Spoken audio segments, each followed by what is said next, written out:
Bitcoin is money, and in the future it will be used as money. You don't necessarily tax money. I mean, when you think about it, we even have forms of gold in this country. Like you can buy coins that are legal tender, and there's no capital gain tax on that. That's all.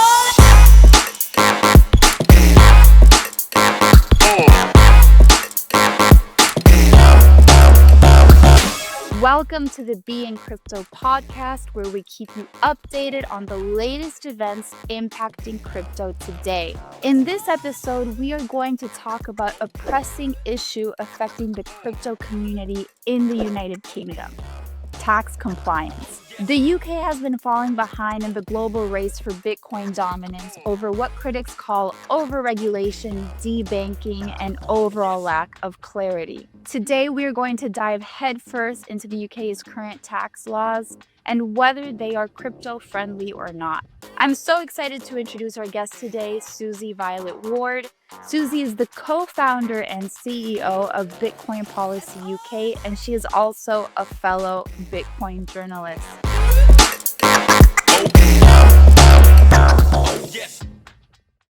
Susie, thank you so much for coming on the podcast today. Thank you so much for having me. Yeah, of course. So let's cut straight to the chase.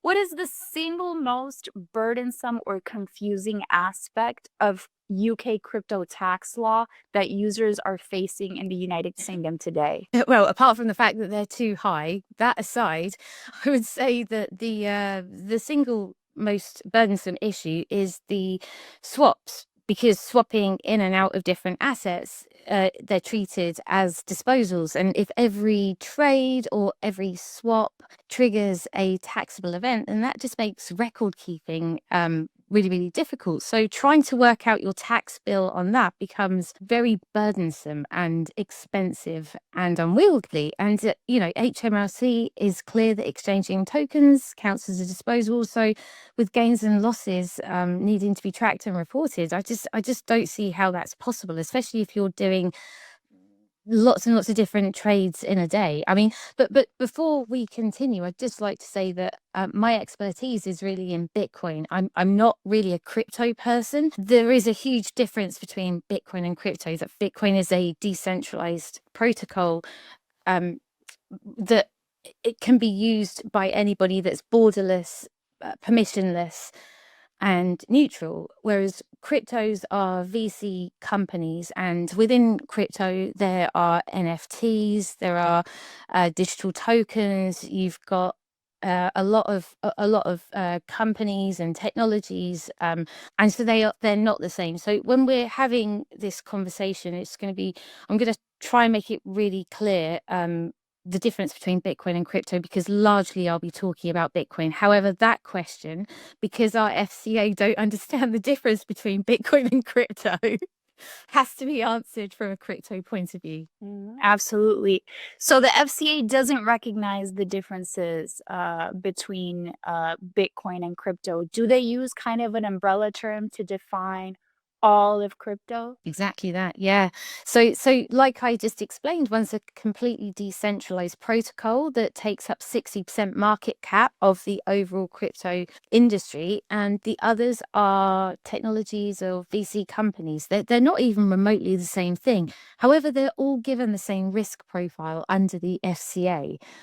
And you can't operate like that, and it causes confusion. So until they understand the difference between Bitcoin and crypto, I think we're going to not be in a good place. That's really interesting. The UK has also been changing some of its policies, and one of them happened in April 2024, where the UK's annual capital gains tax allowance was reduced to £3,000. How does this reduction impact everyday users? It's ridiculous. So it started at 12,000 and then slowly got reduced 6 to 3. What confuses me about this is, if you're going to do the research into an asset and you're going to take the risk to put your money into that asset, then any gains surely should belong to you. You've taken the risk, you've put in the work. Why should the government then take a large portion of that? I mean, Taxation is getting ridiculous in this country, and because of that, we live now in a nomad society. You can move anywhere and work from anywhere. There are very few jobs that you have to do unless you're a farmer, or there are very few jobs that you have to do where you are. And we've seen that thousands of millionaires are leaving the UK. The more you tax people doesn't mean the more money you get in tax. You actually end up getting less in tax based on the Laffer curve, because once you reach a certain amount, people will start to leave. They'll start to want to protect their wealth. And that's exactly what's happening. They're moving to countries like the UAE, the US, Singapore. They're not staying here. And so unless the government understand that you can't just keep taking people's money and expecting it to fix the problems that we've got, they're just going to end up generating more problems. That's a really interesting point.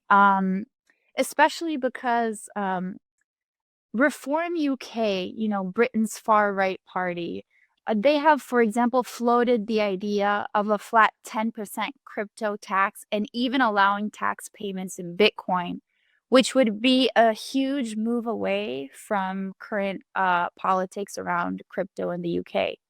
Do you think these harsh tax crypto rules in the UK can shift political perspective in the UK, just like it happened in the US, where hundreds of thousands of users at one point supported Democrats, but then they shifted their support to Republicans because President Trump promised easier crypto policies? Yeah, exactly that. I mean, I think Trump won the election based on that. I think it really was the turning point for him. There are 7 million crypto users in the UK, all struggling within the existing system and the poor regulation that we have. That's 7 million votes, 7 million easy votes. So as soon as our politicians wake up and they start seeing the potential here and the fact that it is becoming more and more important to people, they're going to have to pay attention.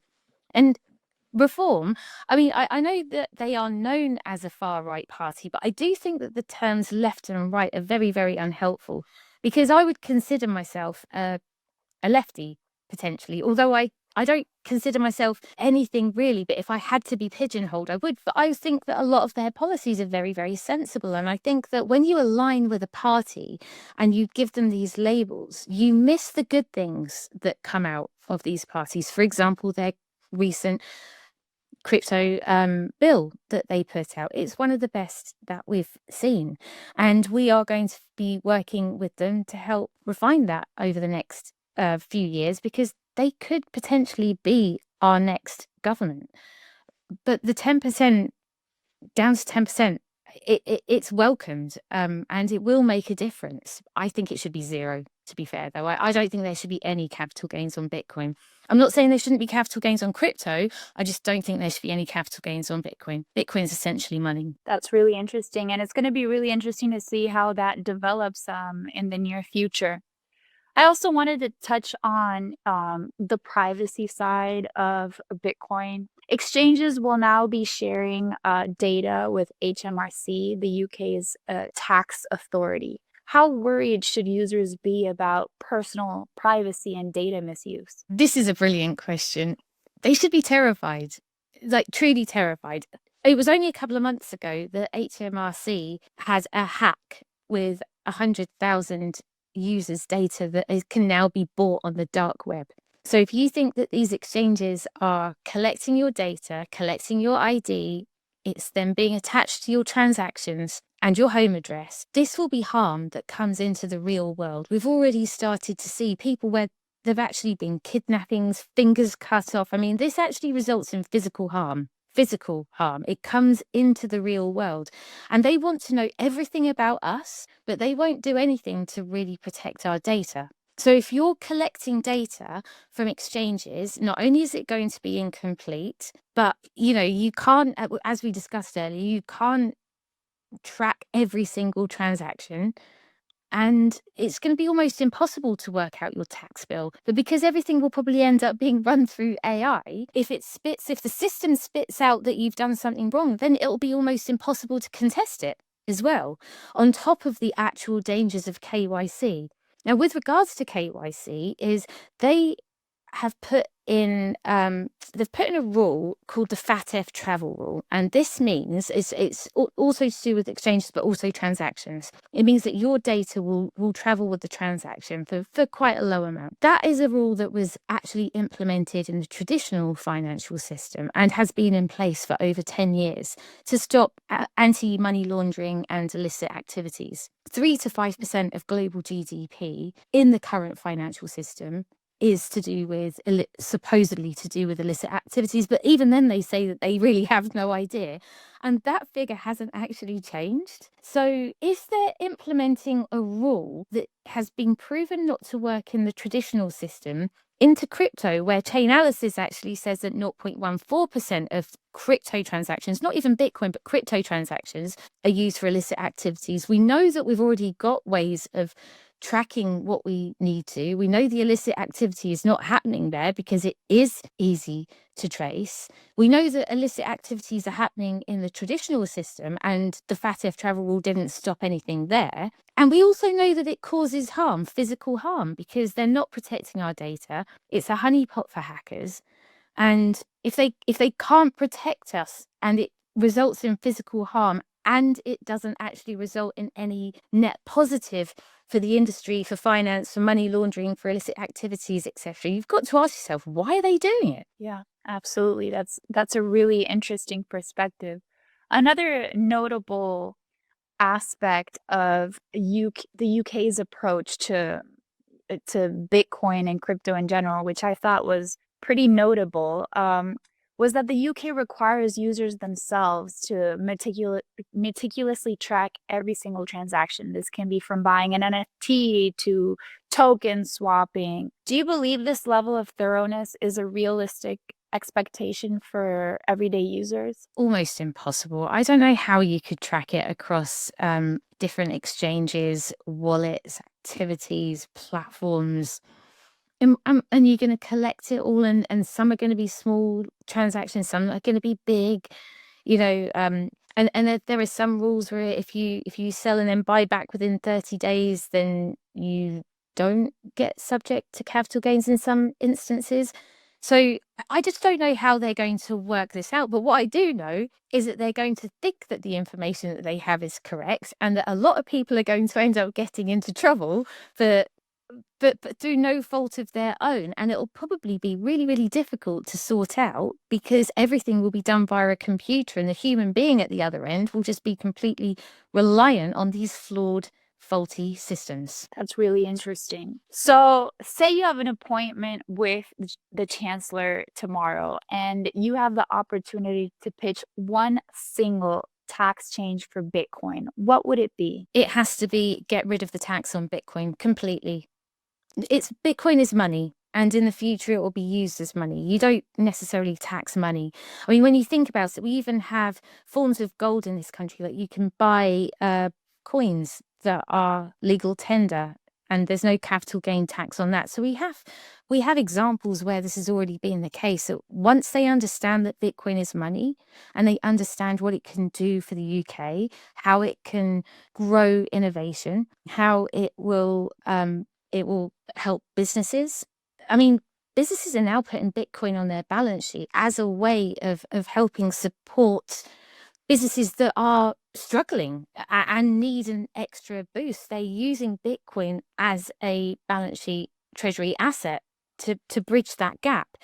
So they really do need to understand why Bitcoin is important. And once they understand it from a business and innovation point of view, and they understand that it can be used as a global borderless money, then I think that they're going to have to treat it very, very differently. And the one thing that I would ask them to do is just to completely get rid of any kind of tax on Bitcoin whatsoever. Susie, this has been a very insightful conversation that I'm sure will be useful to a lot of our listeners. So thank you so much for joining us today, and I really hope to have you back again soon. Thank you. I would love to come back. Thanks.